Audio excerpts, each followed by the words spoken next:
आप किसी एक बीमारी का नाम ले लें, मैं आपको बताऊंगा वो मैदे से शुरू होती है। किसी एक बीमारी का, सर से बालों से लेके पाँव के नाखूनों तक कोई ऐसी बीमारी नहीं है कि जो मैदे की खराबी से शुरू नहीं होती। Sir cancer? जी, मैदे की खराबी से शुरू होता है। कैंसर पे कई मौका मिला तो मैं बताऊंगा कैंसर बीमारी क्या है। भाई हमारी तो किस्मत चमक गई, इतने ज़बरदस्त हकीम हमारे हाथ लग गए। मैं तो ब्रेक में इनसे इतना इंप्रेस हुई, मैं मेरी पूरी टीम ऐसी ऐसी बातें बता रहे हैं। अब देखें, एक और बात उन्होंने मुझे बताई, हमने आज करना तो मैदे पे शो। अब मेरे जो सवालात हैं वो यही अलामात अलामात अलामात यही पूछना है मैंने। तो भाईजान जो कह रहे हैं वो सुने, आप बताइए। जी जी, मैं अर्ज़ ये कर रहा था कि आज तक जितनी भी सोशल मीडिया पे हो या वैसे सेहत के जितने भी प्रोग्राम किए जाते हैं, तो या तो सवाल ये होते हैं कि ये सीने की जलन है, या ये जो सीने की जकड़न है, या ये जो बदहज़मी है, या जो भूख की कमी है, या जो अफारा हो जाता है, इसका क्या हल होना चाहिए। सवाल ये होना चाहिए कि ये क्यों हो रहे हैं, अफारा क्यों हो रहा है, सीने में जलन क्यों हो रही है, जकड़न क्यों हो रही है, हमारे मुआशरे में नौजवान लोगों की डेथ हार्ट अटैक से क्यों हो रही है। अलामात पूछ रहे होते हैं मगर वजह नहीं पूछते कि क्यों हो रही है।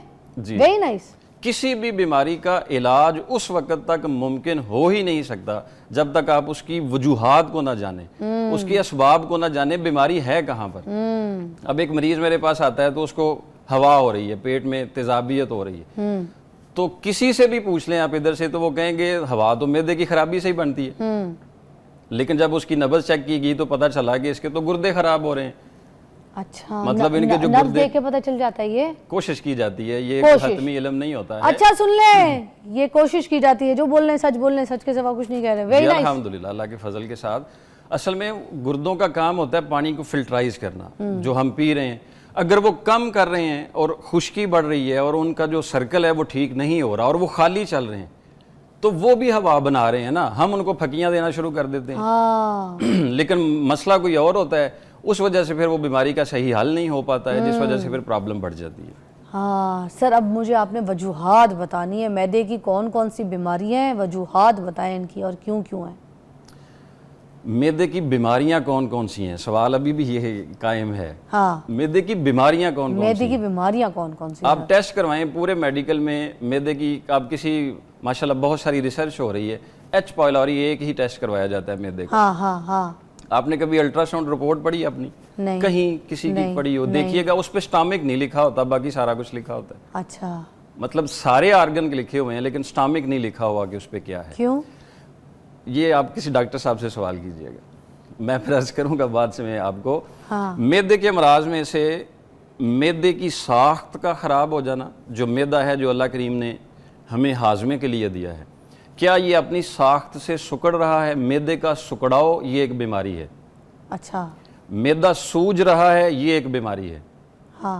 मैदे के मुंह पर वर्म है, ये एक बीमारी है। सर मैदा हमारे हथेली पे लगा तो हमें पता भी चल जाए सूख रहा है, सूज रहा है, वर्म है। अब लगा भी हमें ये कैसे पता चलेगा? ये आम इंसान को भी बताना है आपने। यही तो मैं अर्ज कर रहा हूँ कि इनकी फिर मैं अलामात बताऊंगा। अच्छा, आपको। अच्छा। पहले तो ये बीमारियां हैं कि ये बीमारियां हैं। मैदा सूजना, सुकड़ना।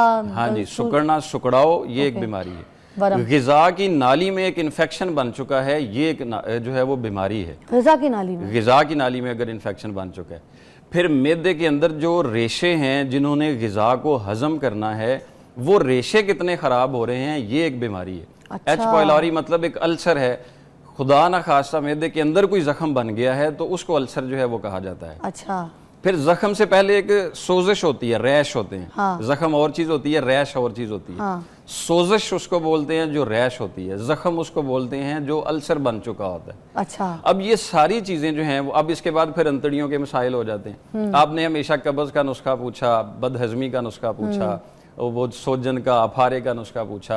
कब्ज की वजूहात कैसे होती हैं, क्या होता है उसके साथ कि कब्ज हो जाती है, वो कहाँ है, किसको हम ठीक करें कि जिसके साथ कब्ज जो है वो बेहतर हो सकती है। हाँ। हमने खाना खाया, 4 घंटे में उसको हजम होना चाहिए था, नहीं हुआ, उसने हजम नहीं किया। मैदे के अंदर इतनी सारी हीट बढ़ चुकी हुई है कि उसने जो आपने खाना खाया उसको जलाना शुरू कर दिया। अच्छा। वो खाना जल गया, जब वो सड़ गया तो सड़ा हुआ खाना ही अंतड़ियों की तरफ मूव हो गया। हाँ। जब वो अंतड़ियों की तरफ मूव हुआ, वहां पे रुकना शुरू हो गया, जमना शुरू हो गया, जिसको तिब्बी जुबान में सुद्दे कहा जाता है। वो सुद्दे बन गए, वो सुद्दे मुसलसल अपनी जगह वहाँ पर बनाते रहे, वो अंतड़ियों को उन्होंने फुल कर दिया, रास्ता अंतड़ी का इतना था वो सुकड़ के इतना सा होना शुरू हो गया। अब उसमें दबाव बढ़ता रहा, वो जला हुआ खाना वहाँ पे पहुँचता रहा, सुद्दे बनते रहे, खुश्की बन गई, जितनी ज़्यादा खुश्की बन गई उतना ज़्यादा जो फुजलात का इखराज होना था वो नहीं हुआ, वो प्रेशर नहीं मिला, वो हमें एक कब्ज़ की शक्ल में बीमारी मिल गई। वही कब्ज़ जब बिगड़ गई तो वो पाइल्स बन गई, पाइल्स बिगड़ गए, बिगड़ जाए तो पाइल बन गई। अच्छा, होती कब्ज़ से शुरू है। जी जी, वो भी कब्ज़। आप किसी एक बीमारी का नाम ले लें, मैं आपको बताऊंगा वो मैदे से शुरू होती है। किसी एक बीमारी का, सर से बालों से लेके पाँव के नाखूनों तक कोई ऐसी बीमारी नहीं है कि जो मैदे की खराबी से शुरू नहीं होती। Sir cancer? जी, मैदे की खराबी से शुरू होता है। कैंसर पे कहीं मौका मिला तो मैं बताऊंगा कैंसर बीमारी क्या है। ये 3 तरह के नुस्खे हैं। एक तो मैं बड़े अदब से गुजारिश करूंगा कि इलाज के लिए टोटके कुछ नहीं होते हैं। ठीक है। टोटके इलाज नहीं होते हैं, वो आपको थोड़ी देर के लिए धक्का स्टार्ट कर देते हैं। खाला कुलसुम के टोटके? जी जी, वो टोटके नहीं होते हैं, मेरे हमेशा नुस्खे होते हैं। अच्छा। जो नुस्खे जो हैं वो शिफा मेरे मालिक के हाथ में होती है। हमें अपने इखलास के साथ कुछ लोगों के लिए बेहतरी देनी होती है ताकि वे अल्लाह पाक, इतनी सारी बीमारियां हैं पता ही नहीं चलता कि कहीं से कोई बेहतरी की उम्मीद है भी कि नहीं हमें, तो उस कोशिश के साथ मैं कुछ नुस्खे तजवीज़ करता हूँ जो हमारे मामूले मतब हैं। पहला ये जो नुस्खा है ये आसान चीज़ें हैं, बहुत मुश्किल नहीं है। ठीक है। ये आप जानते होंगे, इसको सौंफ है, ये आपने ले लेनी है। और इसके बाद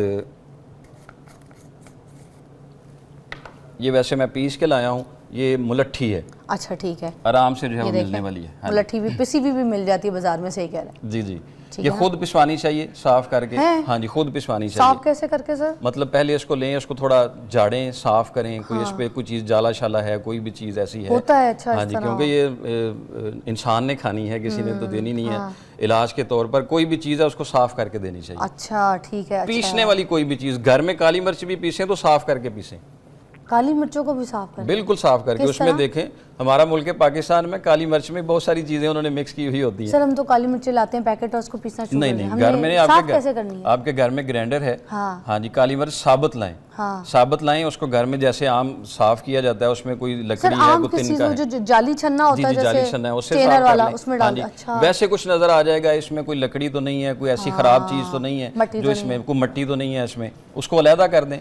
ठीक है, उसके साथ पीस के आप घर रखें। मुश्किल तो नहीं है ना जी, हम जो कर सकते हैं आसानी के साथ। हाँ जी, और तीसरी चीज़ ये है, ये भी हमारे किचन की जान है, ये तीनों चीज़ें। हल्दी? जी, ये हल्दी है। ये भी मैंने खुद पीसी हुई है। ठीक है। घर में जो है वो ताज़ा लेके उसको सुखा के फिर उसको साफ करके फिर उसको पिसवा। मैं ले जाऊँ?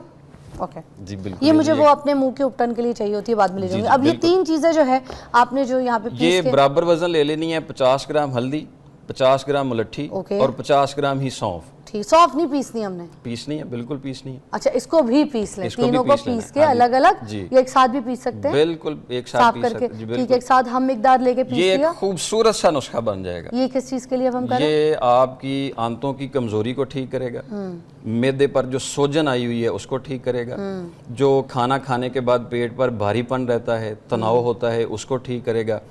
खुदा ना खास्ता पाँव पर वरम आ गया है या चेहरे पर वरम आना शुरू हो गया है, वो इसके साथ ठीक हो जाएगा।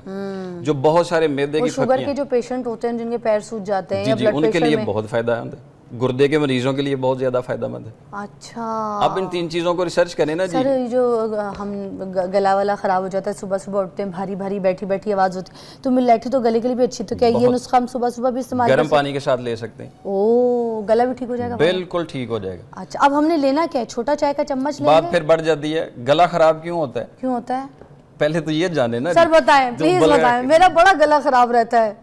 मैदे में खुश्की बढ़ जाए, वो खुश्की गिजा की नाली में आ जाए, सांस की नाली में आ जाए, गला बार बार खुश्क हो रहा हो, उसकी वजह से खराब हो जाएगा। आपने बात ज्यादा करनी है, खुश्क हो रहा है, खराब हो जाएगा। कोई केरा गिर रहा हो, बलगम, कच्ची बलगम होती है, वो हलक में गिर रहा हो, बार बार बात करते आपके हलक में अटक रहा हो, बात सही ना हो पा रही हो, उसकी वजह से गला खराब हो जाएगा।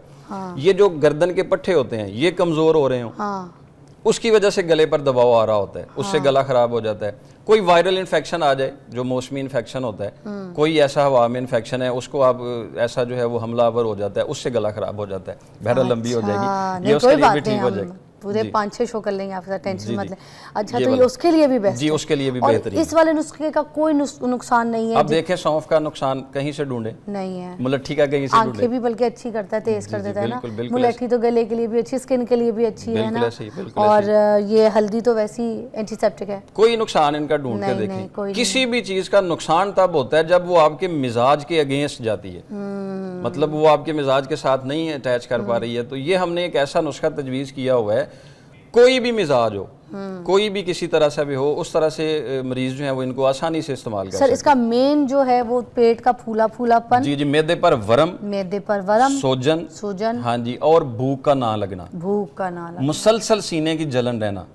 सीने की जलन रहने की वजह होती है ग़िज़ा की नाली पे सोजिश हो जाना, इन्फेक्शन हो जाना, मैदे के मुंह पर दबाव बन जाना। वो फिर जो हम खाना खाते हैं, वो जो ऑयल हम बहुत ज़्यादा खाते हैं वो फिर चिपक जाता है, ज़्यादा देर तक जो है वो फिर उसकी जलन होती रहती है।